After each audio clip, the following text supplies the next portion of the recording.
What's up, everyone? Welcome back to the podcast.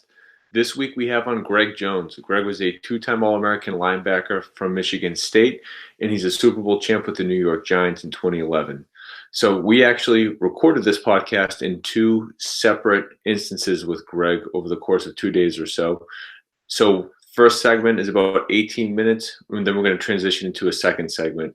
And the reason why we had Greg come back on was because we ran out of time on the first one, but most importantly, we wanted to have him speak more about Vane mouthguards. So the protective gear that Vane is putting out there is looking to really change the way we're going about understanding when concussions can occur. So instead of me getting into it all now, I'll let Greg explain. So please understand that it's in two segments. The second one is about 10 minutes or so. So without any further ado, here is our conversation with Greg Jones.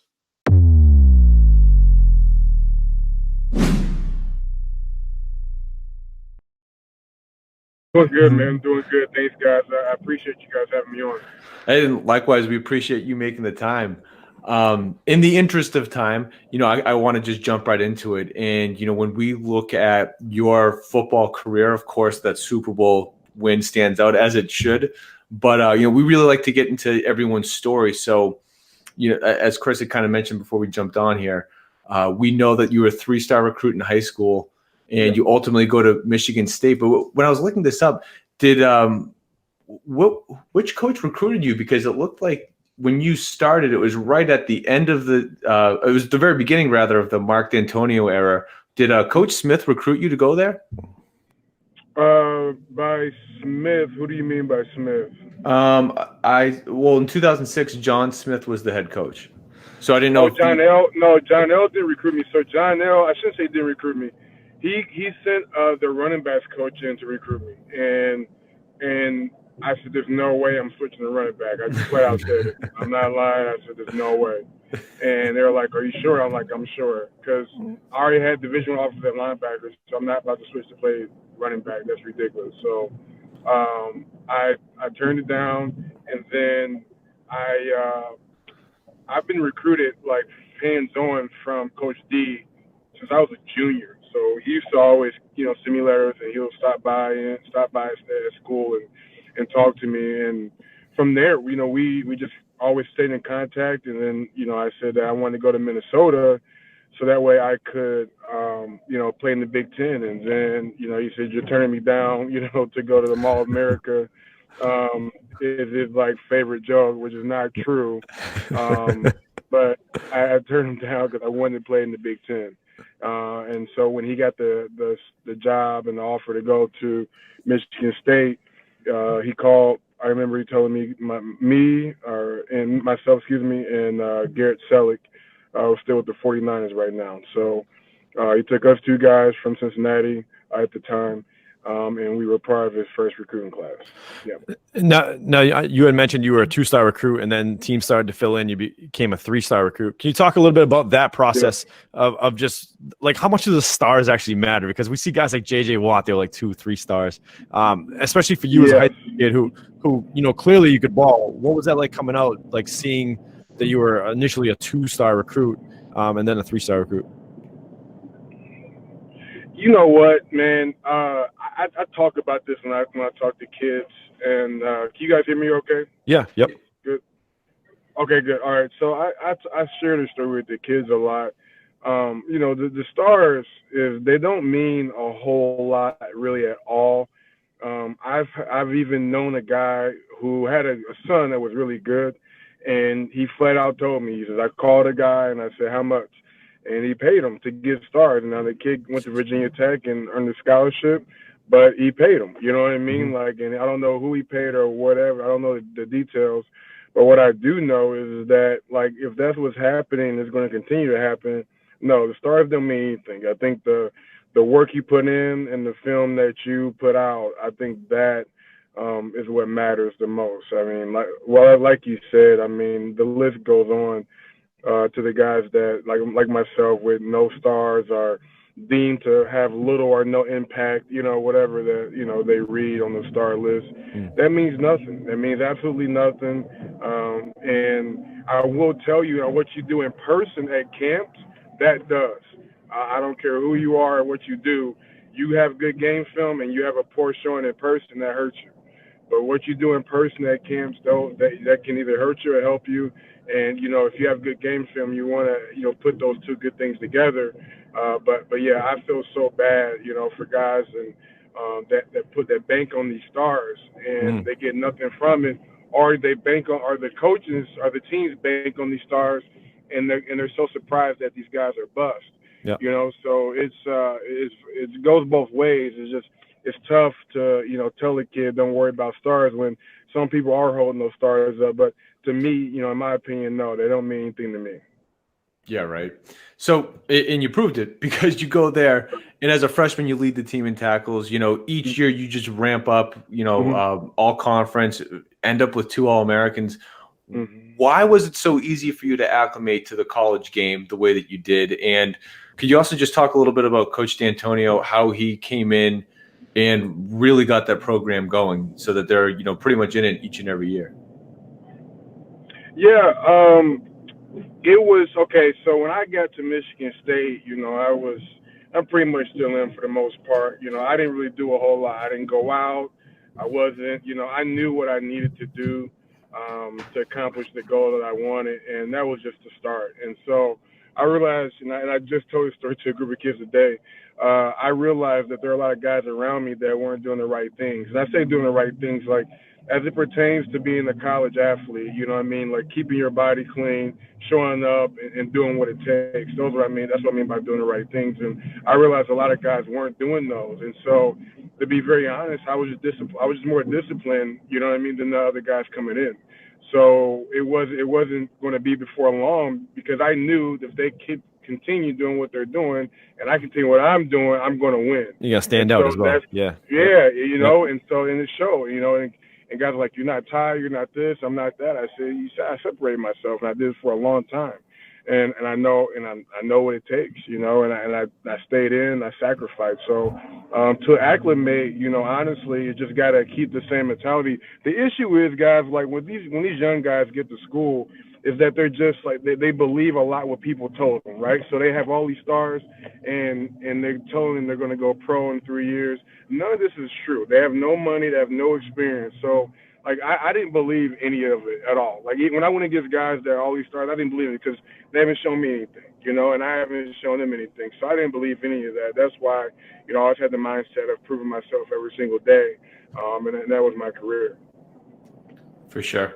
Yeah. So, 2 All-American honors, though. I mean, how do you go from 2 3-stars to All-American? I mean, like, what did that mean to you to get that? And I mean, why you, right? Why were you able to really just flip the script on what everyone says about recruiting? Like, what was it, in a sense, like what was special about you? Was it just dedication? That has to be a little bit more.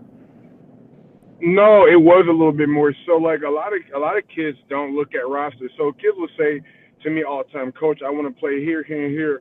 I'm like, dude, so you want to play quarterback at Clemson? You know what I mean? Mm-hmm. I'm saying like it's you got to look at the numbers and be realistic when it comes to those numbers. So I was realistic in the schools, and I knew I had a chance to go at Michigan State. I just needed to prove myself. Once I got in the field, it was history from there. So I just knew I needed to prove myself and get on the field. Then I can, work within my realm and be in that spot where I can excel past other people because I've already validated myself. You get what I'm saying? So that's how I did it. It was a day in, day out process. But at the beginning of it, I knew, okay, I'm better than these few guys. It wasn't anything like disrespectful. I saw you play. You look at my game film, it's a lot different. It was nothing mean, and me and those guys are still friends. Not my issue, but my thing is that they got to understand, and kids got to understand, is that you got to look at everything, not just I want to go to a school and be there. That's cool and all, but it doesn't happen to everybody. And you got to think in the averages to start out, and that's what I did, and I knew I could be well above that. And that's what took me there. And the other thing that took me there is simple math. I knew that I needed 2 tackles every quarter, all right, and that was a decent game. Now, obviously, there are things that dropped, and sometimes I had 15 tackles, right, which is well beyond that. My point being is that was my goal. And I think you make it simple like that and set easy goals, it gets really, really easy from there and then just become second nature. 2 tackles every quarter. It does sound really easy, right? The way you phrase it like that. It's like, oh, I got to get 2. I got to be involved in 2 plays, essentially, right? That's it, right? To, And to that's those it. numbers go up. Yeah. Yeah. I want to take a step back a little bit. So you attended Archbishop Muller, is that correct? In Correct. Cincinnati. How much Yeah. did your high school coaches have an effect in you stepping on the field as a true freshman? Because, I mean, I assume the defenses weren't necessarily alike, or were they alike that it made it easier for you to grasp the scheme? Yeah, no, we in high school we played a 3-3 stack with 2 rolling safeties over the top. So that was a scheme that I was in high school, which is very similar to West Virginia back in the day, in the 2006-2007 era with Rich Rod. But yeah, that was where I came from, and then switching to a 4-3 wasn't that bad. Mm-hmm. I still feel like that's the best defense that I've ever played in, suited for my body and my talents. But yeah, I think that making that transition, the coaches helped out a lot. All the high school coaches helped out a lot. Bob Crable, who is the leading tackler in Notre Dame's history, is going to be inducted into the College Football Hall of Fame, and then Chris Willards, who coached me at linebackers, who was on the '98 Rose Bowl team or '89 Rose Bowl team, excuse me, for Michigan State. He played DN there, and so that he was one of the first few guys to get me really interested in Michigan State, to be honest, because he didn't like me going to Minnesota, and he thought Michigan State was a lot better, which obviously ended up being the most perfect choice to date. So, those were the guys that helped me, go to those things. I mean, Coach Willards and Coach Crable, took me underneath their wing and taught me everything I need to know. Coach Willards in pass rush because he was more of the end, and Coach Crable at linebacker. Because he was so great at linebacker himself. And I learned a lot in a little time at Moeller from those 2 guys, and the rest of my staff as well too, or rest of staff as well too. But those 2 guys who I was in a lot with, very much so. So, but yeah, I mean, I can name a whole long list of coaches on there, but those 2 stuck out a little bit most because I was with them more often than not. Yeah. And that's awesome. But in the interest of time, Greg, I got to jump to the bulk of your NFL career, which is that Super Bowl, man. I mean, can you just walk us through what's that like? You come in as a rookie, an injury happens. Next thing you know, you're starting, you're getting a lot of playing time, and then it ends in, what a lot of people felt was an unlikely victory over the Patriots. Can you, as best as you can you just walk us through that roller coaster?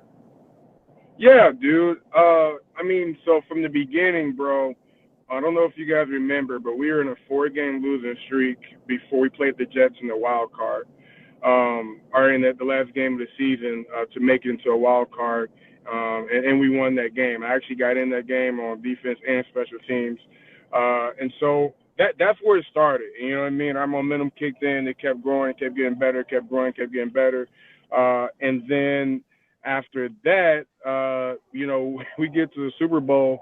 And I had already planned to propose to Mandy on our vacation, but I guess I let it out the bag, she tells me, or she found out, one of the 2. I don't know. Somehow I'm wrong, whoever that's being married.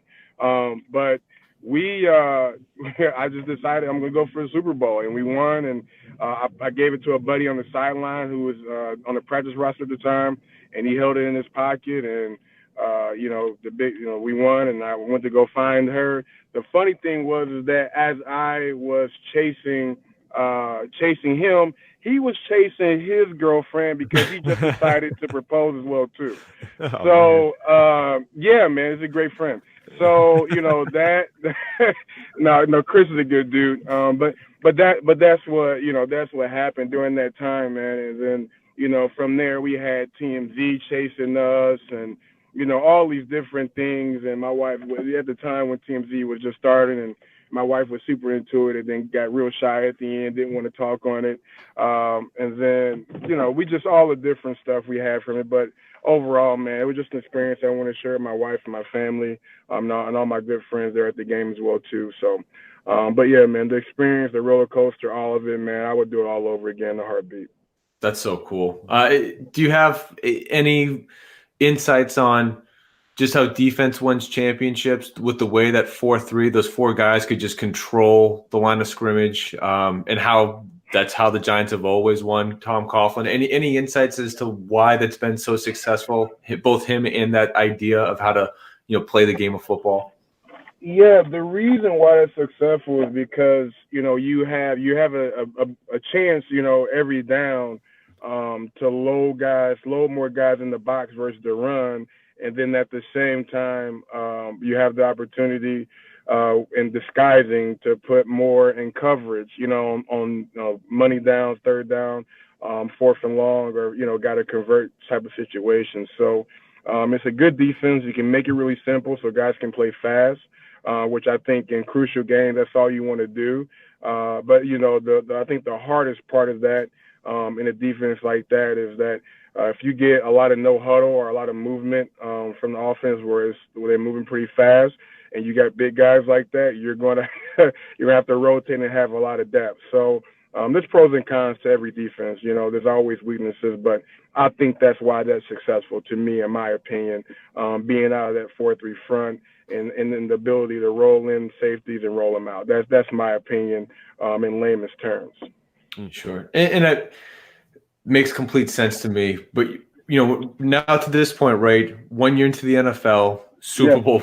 I mean, that you already had the height. You've had an incredible collegiate career. When you look at after that year, I know that you had some injury issues, but what do you think about just sort of how? And you did great in the CFL, but do you think that's more of you got kind of pigeonholed because of your size, or was it injuries? Just sort of how do you think your football career from that point sort of went? Like, how would you just describe that experience? It was a combination of both. We, me getting injured twice. I broke my leg in Jacksonville, then re-injured the same leg in Tennessee. So that it was injury tag, and then after that it was a little size. It was both. It was sometimes I was too big, so they wanted me to slim down. Then I was too small, so they wanted me to bulk up. And then they wanted me to stay at the same weight for a long time. So there was always a lot of moving parts, man. But I think in my career, I think people was always scared to see how long I would last, because I think I was so productive, because I was so productive in college. And then, and people were scared of that, and so of the miles. And I can't control that. I can only control what I can control, and then there was some, differences of opinions as well with some coaches, and that always happens too. But yeah, for the most part, it's just one of those things where we have to, just adjust as players. And, with my family, that's just what we have to do. We just had to adjust and make it happen. But the CFL was a great experience. I loved it. I still love it now. I still talk to a lot of guys there now. The head of the Players Association, Jeff Keepin, is still a good friend. So yeah, we're just had to maneuver and do what we can. So absolutely. Well, Greg, I know that we're up against it. Thank you so much for taking the time, man. We'll have to do it again sometime when we have some more time. But we wish you the very best, and hopefully we can get into more of what life after football has been like for you. We'd like to get everyone up to speed with what you have going on. No problem, man. Say hi. This is my next guy I'm training right here. Say hi. What's up, man? You're learning from a good one. I'm on the podcast. So right now, I train. I'm the vice president of Vane Protective Gear. It's a mouthguard company where we take 2 sensors, put it in the mouthguard, and based on that, we can tell whether or not a kid needs to get checked for concussion protocol. So that's pretty much a lot of my focus is going on at the moment, and doing that, and then also training, and also speak to kids as well too, just on the side. And I also have a skincare business with me and my wife, and I have a few different things that are coming out later this year that I'm just not able to talk about. But other than that, though, man, that keeps me busy, man. Between that and I have 2 kids and 1 on the way, so I'm pretty busy, dude, man. Sounds like you got your hands full. Well, thank you again, man, for the time. We really appreciate it. And absolute best of luck with everything you have going on. No problem, guys. Take care. All right. Take care, Greg. Bye. Bye, Greg.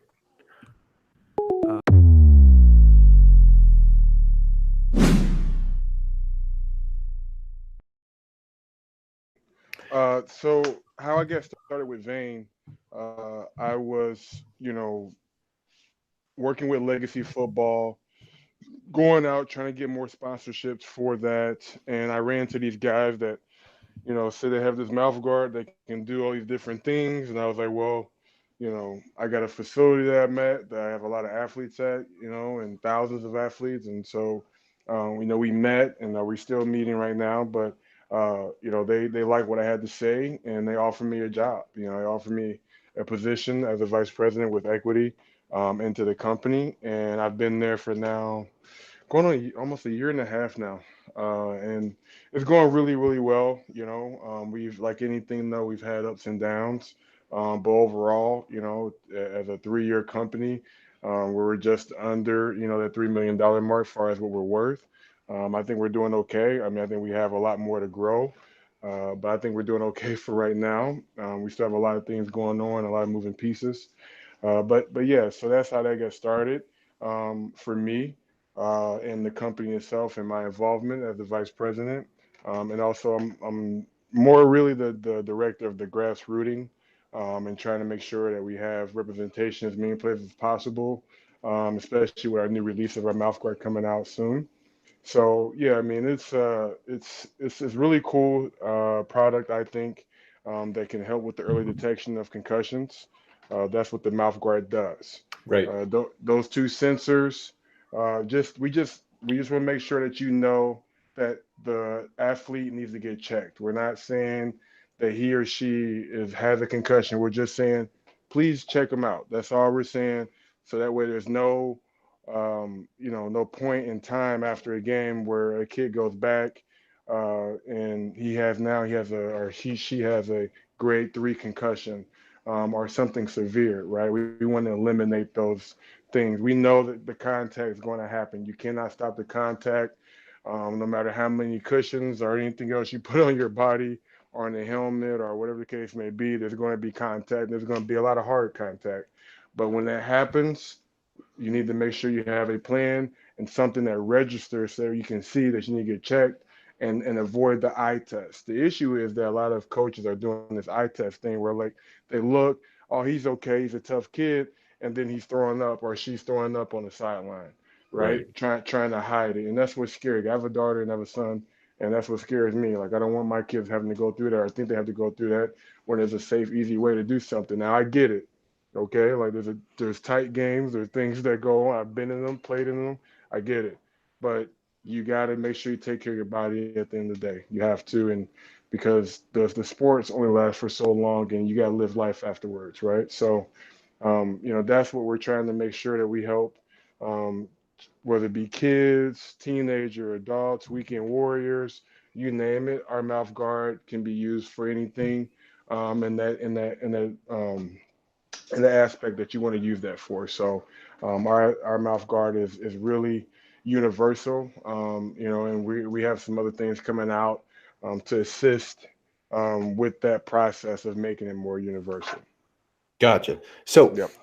we know that the Vane mouthguard has detectors in the mouthguard, but where does that data go? Is that something that goes directly Yes. to like the sideline? Is it a computer or an app? Yeah, so we are going to have some capabilities to do technology, and then we're also, but also right now, the second, if you look at the mouth guard, all right, and there's a video online, there's going to be two sensors that show you, all right, inside the plastic, there's a red dye. That red dye is going to explode within that plastic, and it's going to turn bright red, and it's going to stay bright red. Therefore, the player, the coach, or the athletic trainer, or whoever's making decisions knows that there's need to get checked for concussion. Excuse me, and so that's what's important is that they know they need to get checked. The data is right now is right in front of you, and that's when in your I see. hand, right when the kid spits it out, they're like, "Let me look at the mouth guard," right? Gotcha. And the coach is like, "Okay, this like it happens sometimes like this too, where okay, the right sensor went off, so you just got hit there, right? Yeah, I just got hit there. All right, so we'll look at it. You know what I mean? And that's all it is. Like we'll look at it. I'm not saying get checked and you gotta call a 911. We're just saying make sure you know what's going on before you go to the next play. We prefer the next play, but if it's the next game, then it's the next game. But we at least prefer like try to do something in between. At least do concussion protocol before you get back on the field. Is what we're going for. So that way we're generating more safety. We're keeping Yeah. more So guys. I mean, it's a any coach can put into place so that that Yes. there's now something where I don't know if if it's like at a certain G force that breaks, but I mean obviously it has to Yes. be pretty Yes. substantial. Yeah, so like we tested 4,000 mouth guards, okay? We tested 4,000 mouth guards. Based on those tests, we came to find out that 80 to 100 G's of force is where concussions lie between youth and adult. 80 obviously being in youth and 100 being for adult. Gotcha. Yep. And just for everyone that's listening, it's vanemouthguards.com where you guys are at. VANE, mouthguards.com. Yep. Awesome. No, did you have any? I'm sure playing, the style that you did, just through college, let alone the NFL and CFL. Did you have any sort of instances where you had a concussion and you wish that there had been some sort of protocol like this in place? You, what I did was, to answer your question first, yes, I did get dinged a couple times. What I wish, I wish that could be better is that, because I did it on my own, where I would download, oh my gosh, the brain games or whatever the case may be.